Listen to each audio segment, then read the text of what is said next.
شروع اللہ کے بابرکت نام سے جو بڑا مہربان اور نہایت رحم کرنے والا ہے۔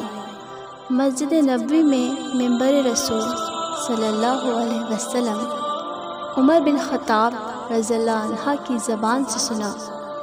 وہ فرما رہے تھے کہ میں نے جناب رسول صلی اللہ علیہ وسلم سے سنا، آپ صلی اللہ علیہ وسلم فرما رہے تھے کہ تمام اعمال کا دار و مدار نیت پر ہے، اور ہر عمل کا نتیجہ ہر انسان کو اس کی نیت کے مطابق ہی ملے گا۔